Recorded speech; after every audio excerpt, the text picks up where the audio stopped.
Hey, what's going on, family? It's Luclin here, and welcome back to Behind the Scenes inside of Forgotten Christmas.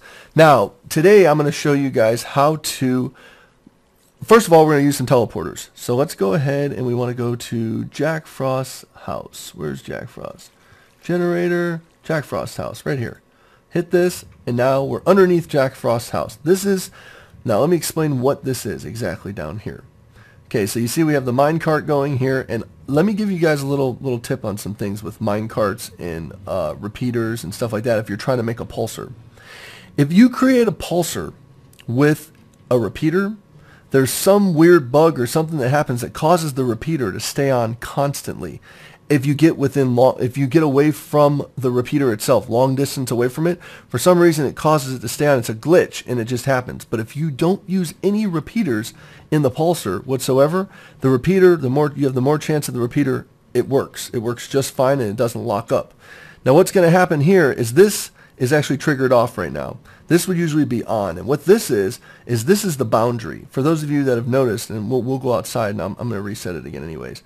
But if you look here, it says TP at P, and it's got 859-64591 at a radius of 19. This is the boundary going to the ice caves. So when you go to the ice caves, when you're trying to go to the ice caves in the beginning, before you go to Jack Frost's house, it says right here, this comes up, this message will come up, and you get teleported back to the path. So it tells the player at 859-64591 at a radius of 19, we need to find Jack Frost's house right here first.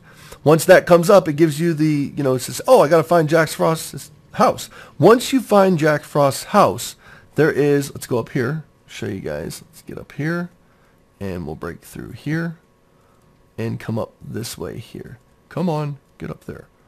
Okay, up here. So you'll notice that there's a pressure plate when you walk into the house, right here.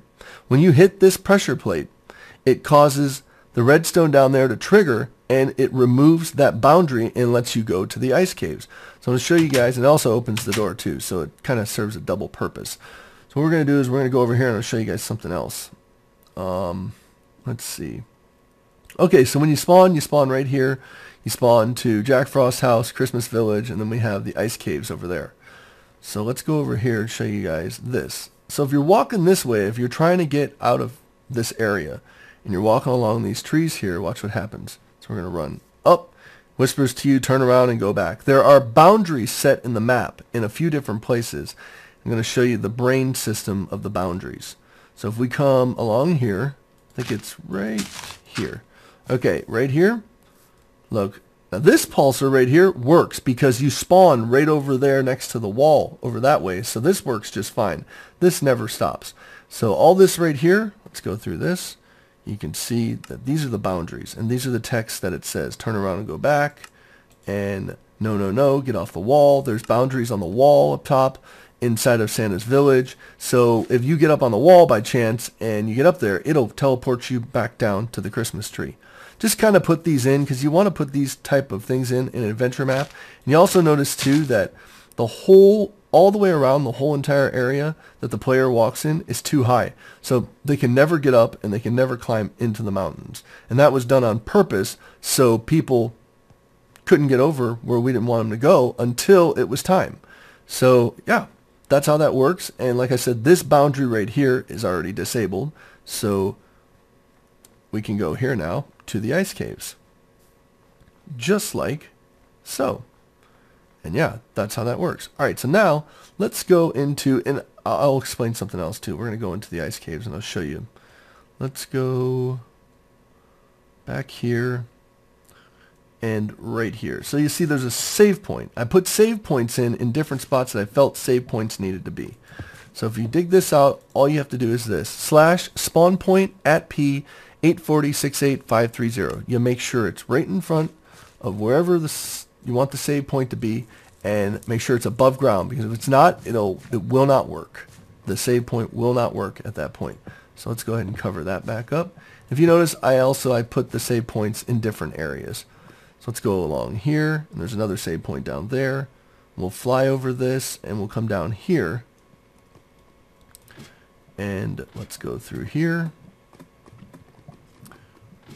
Down. There we go. Okay, so what I did is I wanted to put in text, like For those of you who don't know, I'm a game designer, so I wanted to do it as easy. I wanted to make it easy for people to know what was going on, because a lot of games, they make it where you know what's going on. So right here, there's a pressure plate. A lot of people are wondering what this pressure plate was. There's a pressure plate here on that ladder, and you have no choice but to hit it. Once you hit that pressure plate, it gives you enough time to tick off that hopefully you'll be in that next room, and it just says, I wonder how we could get in there. So it prompts the player to say, you know, like, oh, okay, there is something there, and I wonder how I can get in there and see it. So right here. So yeah, what it does is it lets them know that there's something in here, and maybe they might want to investigate it. And so over here, this is usually shut, this gold door. It's got access tunnel to Santa's house. Need to open this up somehow. Okay, so what we're going to do is we're going to go into the Waterworks, because this is the next area to go into. So you have two different gates here. You have the orange gates, and you have the purple gates. They're the floodgates that are right there. Both of those are closed, plus this gate's closed here.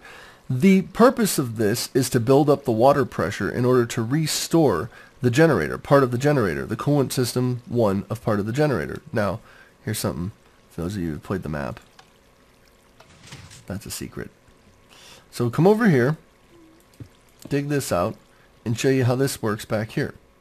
So what happens is there's two gates that are fired off. One is the orange and one is the purple. So we're going to go up here and just show you how this looks, how this works. So what I did is when you open up the pistons, like these are the gates right here, once these gates open, I have a bud switch right here that detects when this repeater lights up, pushes this out, causes this signal to turn on, which then says over here, right here, purple floodgate has been opened. Once purple floodgate's been open, it triggers this AND gate, and once this AND gate, both of these lights are on, so this light will go off. And then this is the same thing over here with this one. When you hit the button, orange floodgates open. Once that happens, goes through an RS NOR latch. Both of them go through an RS NOR latch to lock the signal. Once they lock the signal, both of these torches go off. This torch goes on, which this one right here, we follow it down. This one right here goes all the way down under here and opens up the main floodgate, which is right there. So once the main floodgate's open, then it triggers this sequence, and the sequence follows like this. It says main floodgate opened, and then Waterworks 01 pressure status. You notice it's just delay in between the messages. Water pressure at 0%, water pressure at 25%, water pressure at, oh, we skipped 50. 50 is back here. Had to keep the count. 50%, and then 75%, 100%, and once that happens, says Waterworks pressure full, and then it goes this way, and it'll trigger off. Well, we'll go over here. This gets pushed out, and this one right here says, this is a hint. This is more like a hint given to you by the game. It says, I bet we can get out of here through one of the floodgates. So for those who are like wondering, like, how do I get out of here? One of the floodgates that open up, you can swim up the waterfall and you can get out of the floodgate, which takes you out of here, just like that. And there you go. So there you go, guys.